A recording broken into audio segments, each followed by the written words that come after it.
அனைவருக்கும் வணக்கம்.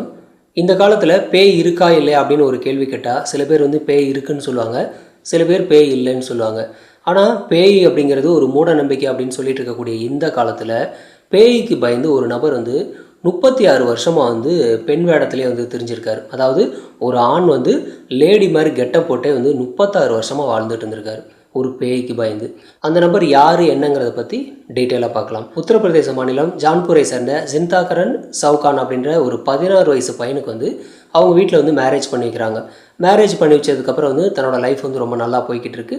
இந்த பையனும் வந்து கூலி வேலைக்கு தான் போய்கிட்டு இருக்கான். மேரேஜ் ஆன சில நாட்கள்லேயே பார்த்தீங்கன்னா தன்னோட மனைவி வந்து இறந்து போயிடுறாங்க.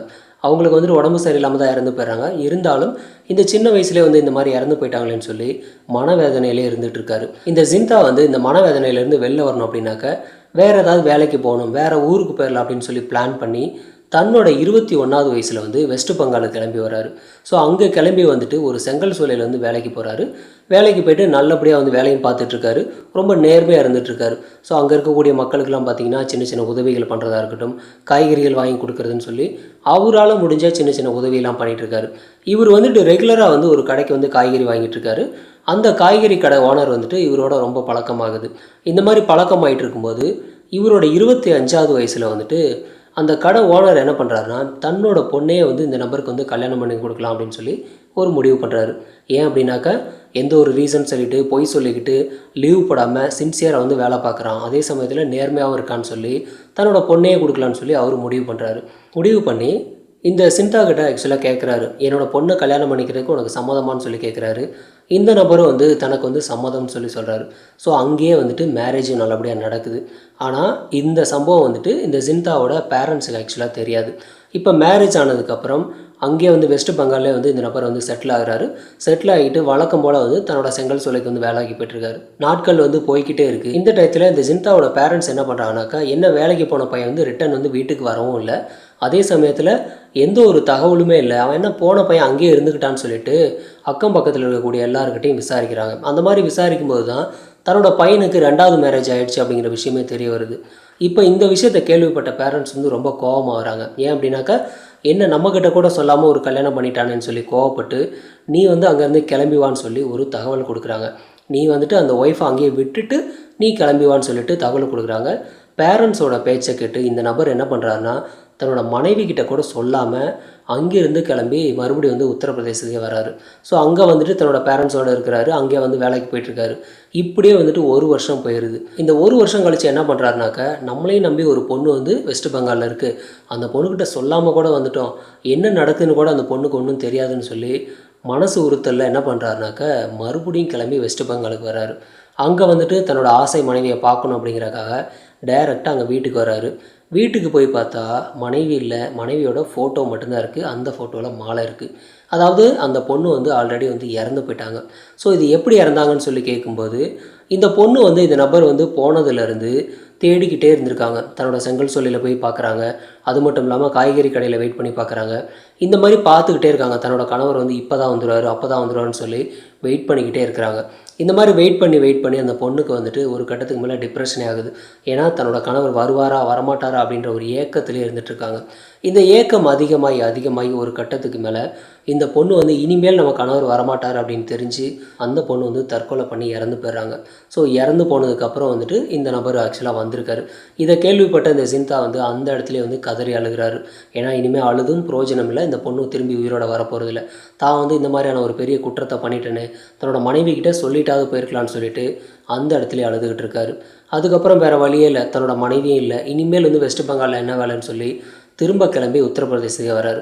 ஸோ அங்கே வந்துட்டு அவர் வந்து வேலைக்கு போகிறாரு. இருந்தாலும் தன்னோட மனைவி இறந்த சோகத்திலே வந்து அவர் சுற்றிட்டு இருக்காரு. இதை பார்த்த பேரண்ட்ஸாக இருக்கட்டும், வில்லேஜ் பீப்புள் எல்லோரும் ஒன்று சேர்ந்து என்ன பண்ணுறாங்கனாக்கா, இந்த பையனுக்கு மறுபடியும் வந்து மேரேஜ் பண்ணி வைக்கலாம், என்ன வயசாகிடுச்சின்னு சொல்லி திரும்ப 3வதாக ஒரு பொண்ணை பார்த்து கல்யாணம் பண்ணி வைக்கிறாங்க. இப்போ 3வதாக கல்யாணம் பண்ணி வச்சதுக்கப்புறம் வந்துட்டு ஃபேமிலி வந்து ரொம்ப நல்லா போய்கிட்டு இருக்குது. இவங்களுக்கு வந்து அடுத்தடுத்து பையனாக வந்து பிறக்கிறாங்க. இவங்களோட பையன் பிறந்துட்டு இருக்கக்கூடிய இதே டயத்தில் திடீர்னு பார்த்தா இந்த ஜிந்தாவோட அப்பா இறந்து போகிறார். அடுத்து அம்மா இறந்து போகிறாங்க. அடுத்து பார்த்தீங்கன்னா சில மாதத்துலேயே வந்து இவரோட அண்ணன், தம்பி, அண்ணனோட குழந்தைங்க, தம்பியோட குழந்தைங்கன்னு சொல்லி பல பேர் வந்து இவங்க ஃபேமிலியில் இறந்துக்கிட்டே இருக்காங்க கண்டினியூஸாக. அதாவது 14 பேர் மொத்தமாக இறந்துருக்காங்க. அதில் இந்த ஜின்தாவோட பையன் மட்டுமே மொத்தம் 7 பேர் இறந்து போயிருக்காங்க. ஸோ இந்த மாதிரி இறந்து போகிறது எதுக்காகன்னு சொல்லி யாருக்குமே ஒன்றும் புரியவே இல்லை. ஏன்னா மர்மமான முறையில் திடீர்னு இறந்துக்கிட்டே இருக்காங்க. ஒரே ஃபேமிலிக்குள்ளே இத்தனை பேர் இறந்து போகிறது யாருக்கும் என்னன்னு சொல்லி ஒன்றுமே புரியவே இல்லை. ஒரே ஆச்சரியமாக தான் இருந்துகிட்ருக்கு. இப்போ இந்த டயத்தில் என்ன நடக்குதுன்னா, இந்த ஜின்தாவோட கனவுக்கு ஒரு விஷயம் வருது. அதாவது இந்த ஆல்ரெடி வந்து செகண்ட் ஒய்ஃப் வந்து தற்கொலை பண்ணிக்கிட்டாங்க இல்லையா, அந்த பொண்ணு வந்து கனவுல வந்துட்டு ஆத்மாவாக வர்றாங்க. வந்து இந்த சம்பவத்தெல்லாம் பண்ணுறது வேறு யாரும் கிடையாது, நான் தான் சொல்லிட்டு அந்த பொண்ணு சொல்லியிருக்காங்க. ஸோ இதை கேட்ட அந்த நபருக்கு வந்துட்டு ரொம்பவே பயமாகுது. ஏன்னா இந்த நடந்த சம்பவம் எல்லாமே வந்து தன்னோட 2வது மனைவி தான் இதெல்லாம் பண்ணியிருக்காங்க ஆத்மாவாக இருந்துன்னு சொல்லிட்டு பயப்பட ஆரம்பிச்சிருக்காரு. அந்த பொண்ணு ஆத்மாவை வந்து என்ன சொல்லியிருக்காங்க அப்படின்னாக்க, உன்னோட குடும்பத்தில் இன்னும் வந்து பல நபர்களோட உயிரை நான் எடுப்பேன். அது மட்டும் இல்லாமல் நீ எதுக்காக என்னை வந்து ஏமாற்றிட்டு போன, என்கிட்ட நீ சொல்லாமல் கூட போயிட்ட, நீ போன ஏக்கத்திலே நான் வந்து இறந்து போயிட்டேன்னு சொல்லி அந்த பொண்ணு வந்து வருத்தப்பட்டு பேசியிருக்காங்க. ஸோ இந்த மாதிரி ஒரு நாள் 2 நாள் இல்லை, டெய்லியுமே இந்த நபருக்கு வந்து கனவுல வந்து சொல்லிக்கிட்டே இருந்திருக்காங்க. இதையெல்லாம் கேட்டு கேட்டு பயந்து போன இவர் என்ன பண்ணுறாருன்னா, ஒரு கட்டத்துக்கு மேலே ஆத்மாவோட பேச ஆரம்பிக்கிறாரு. அதாவது எப்படி பேச ஆரம்பிக்கிறாரு அப்படின்னாக்கா, இந்த பொண்ணுக்கிட்ட வந்துட்டு பயங்கரமாக கெஞ்ச ஆரம்பிக்கிறார். அதாவது ஆத்மா கிட்ட, அதாவது என்னோடய ஃபேமிலியும் என்னையும் உயிரோட விட்டுரு அப்படின்னு சொல்லிட்டு கெஞ்ச ஆரம்பிக்கிறார். நான் வந்து உன்னை விட்டுட்டு போனது பெரிய தவறு தான், உன்கிட்ட சொல்லாமல் போனது மிகப்பெரிய தவறு தான், எங்களை வந்து மன்னிச்சிருன்னு சொல்லிட்டு இந்த நபர் வந்து கெஞ்ச ஆரம்பிக்கிறார். இந்த மாதிரி கெஞ்சும்போது அந்த பொண்ணோட ஆத்மா என்ன சொல்லுது அப்படின்னாக்கா, ஒரு நிபந்தனையோட ஒரு ஐடியாவை கொடுக்குது. என்ன அப்படின்னாக்கா, நான் ஒரு பொண்ணாக இருந்து எவ்வளோ கஷ்டத்தை அனுபவிச்சேன்னு எனக்கு தான் தெரியும், அதனால் இனிமேல் நீ வந்து ஆம்பளையாக வாழக்கூடாது, நீ வந்து இனிமேல் பொண்ணாக தான் வாழணும்னு சொல்லி அந்த பொண்ணு சொல்லியிருக்காங்க. ஸோ அதுக்கு அர்த்தம் என்ன அப்படின்னாக்கா, நீ வந்துட்டு இனிமேல் வந்து ஆம்பளை மாதிரி ட்ரெஸ் போடுறது, ஆம்பளை மாதிரி இருக்கவே கூடாது, டோட்டலாக வந்து ஒரு பொண்ணு மாதிரி இருக்கணும். அதாவது சேரீ கட்டியிருக்கணும், தோடு போட்டிருக்கணும், மூக்குத்தி போட்டிருக்கணும், பொட்டு வச்சுருக்கணும், பூ வச்சுருக்கணும்னு சொல்லி டோட்டலாக பொண்ணு மாதிரி வாழணும்னு சொல்லிட்டு அந்த பொண்ணு சொல்லியிருக்காங்க. ஸோ இதெல்லாம் கேட்ட அந்த நபர் வந்துட்டு என்ன பொண்ணாக மாறுதா, அதெல்லாம் மாற முடியாதுன்னு சொல்லி அந்த நபர் பேசியிருக்காரு. இதுக்கு அந்த பொண்ணோட ஆத்மா வந்து திரும்ப அடுத்த நாள் கனவுலேயே வந்துட்டு உன்னோட ஃபேமிலியில் மறுபடியும் அடுத்தடுத்து உயிர்கள் போகும்னு சொல்லிட்டு திரும்பவும் வந்து மிரட்ட ஆரம்பிச்சிருக்குது. இந்த மிரட்டலுக்கு பயந்து இந்த நபர் என்ன பண்ணுறாருன்னா, ஓகே நான் வந்து பொண்ணாகவே வாழ்கிறேன்னு சொல்லி கடந்த 36 வருஷமாக வந்துட்டு இந்த நபர் வந்து பொண்ணாகவே வாழ்ந்து வர்றாரு. அதே மாதிரி வந்து பொட்டு வச்சுக்கிறது, பூ வச்சுக்கிறது, சேரீ கட்டிக்கிறதுன்னு சொல்லி டோட்டலாக வந்து ஒரு ஆன்மாவுக்கு பயந்து பொண்ணாகவே வாழ்ந்துட்டு வந்துட்டுருக்காரு. இவர் வந்து இந்த மாதிரி பொண்ணாகவே வாழ்ந்து வந்ததுனால இவங்க ஃபேமிலியில் அடுத்தடுத்து வந்துட்டு உயிரிழப்பு எதுவும் நடக்கவே இல்லை. கடைசியாக பார்த்தீங்கன்னா இவருக்கு வந்து மீதி வந்து 2 பசங்க இருக்காங்க. அந்த பையனோட பேர் வந்து ரமேஷ், இன்னொரு பையனோட பேர் தினேஷ். இந்த 2 பையனும் வந்துட்டு உயிரோட தான் இருக்காங்க. அது மட்டும் இல்லாமல் இந்த நபரும் வந்து உயிரோட தான் இருக்காங்க.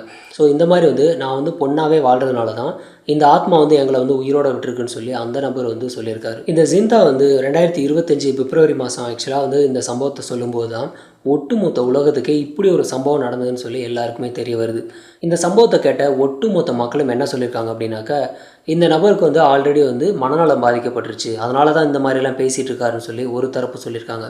அதே சமயத்தில் இன்னொரு தரப்பு என்ன சொல்கிறாங்கனாக்கா, பேயோட ஆதிக்கம் இருக்கிறதெல்லாம் உண்மை தான், இவர் சொல்கிறது 100க்கு 100 உண்மைதான்னு சொல்லி இன்னொரு தரப்பு சொல்லிட்டு இருக்காங்க. அது மட்டும் இல்லாமல் இவர் வந்து 36 வருஷமாக அந்த மாதிரி சேரீ கட்டிட்டு ஒரு பொண்ணாகவே வாழ்ந்து வராரு. அப்படிங்கும்போது இவருக்கு உறுதியாக மனநலம் பாதிக்கப்பட்டுருச்சு. அதனால் வந்துட்டு இவர் வந்து மனநல ஆலோசகரை பார்க்குறது ரொம்ப சேஃப்னு சொல்லிட்டு பல பேர் வந்து சொல்லிக்கிட்டு இருக்காங்க.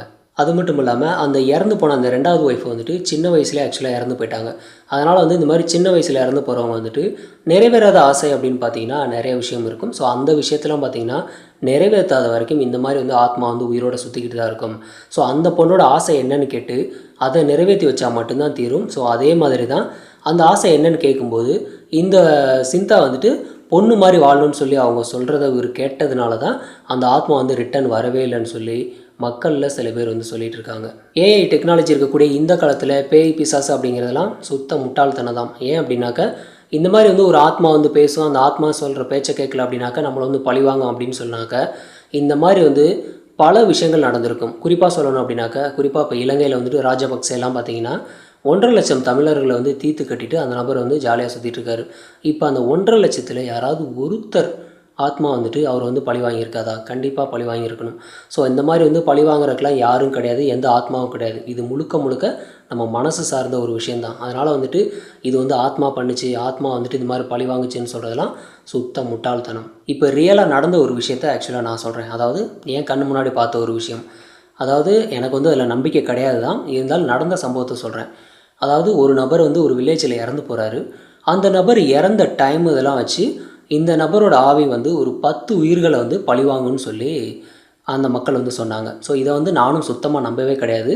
அவங்க சொன்னதுக்கப்புறம் அடுத்தடுத்த நாள் கண்டினியூவாக பார்த்தீங்கன்னா 10 பேர் வந்து இறந்து போனாங்க. இது வேறு கிராமத்தை சேர்ந்தவங்கள, அதே ஊரை சேர்ந்த 10 பேர் இறந்து போனாங்க. அதாவது வெளியூரில் பார்த்தீங்கன்னா ஹாஸ்பிட்டலில் இருந்திருப்பாங்க. இதுக்கு முன்னாடி தான் ஹாஸ்பிட்டல் போயிருப்பாங்க, ஆனால் இறந்து போயிருப்பாங்க. திடீர்னு உடம்பு சரியில்லைன்னு ஹாஸ்பிட்டல் போவாங்க, இறந்து போயிருப்பாங்க. ரோட்டில் நடந்து போகிறாங்க, ஆக்சிடென்ட் பேரில் இறந்து போகிறாங்க. இந்த மாதிரி ஒருத்தர் மாற்றி ஒருத்தர் பார்த்தீங்கன்னா கண்டினியூவாக 10 நாளும் 10 பேர் வந்து இறந்து போனாங்க. ஸோ அதுக்கப்புறம் வந்து யாரும் இறந்து போகலை. அவங்க சொன்னது வந்து எந்த அளவுக்கு உண்மை அப்படிங்கிறது எனக்கு தெரியல. ஆனால் இது வந்து நம்புகிற மாதிரி எனக்கு இல்லை. ஆனால் ரியலாக இது நடந்த ஒரு விஷயம். ஸோ இப்படிப்பட்ட விஷயங்கள்லாம் நடக்கும்போது தான் ஒருவேளை ஆன்மாலாம் இருக்குமோ அப்படிங்கிற அளவுக்கு ஒரு சந்தேகம் நமக்குள்ளே வருது. அது மட்டும் இல்லாமல் இந்த மாதிரியான சம்பவங்கள்லாம் நடக்கிறது உண்மைதானா, ஒருவேளை உங்கள் லைஃப்பில் ஏதாவது நடந்திருக்கா அப்படிங்கிறத பற்றி உங்களோட கருத்துக்களை கமெண்ட்டில் பதிவு பண்ணுங்கள். நன்றி.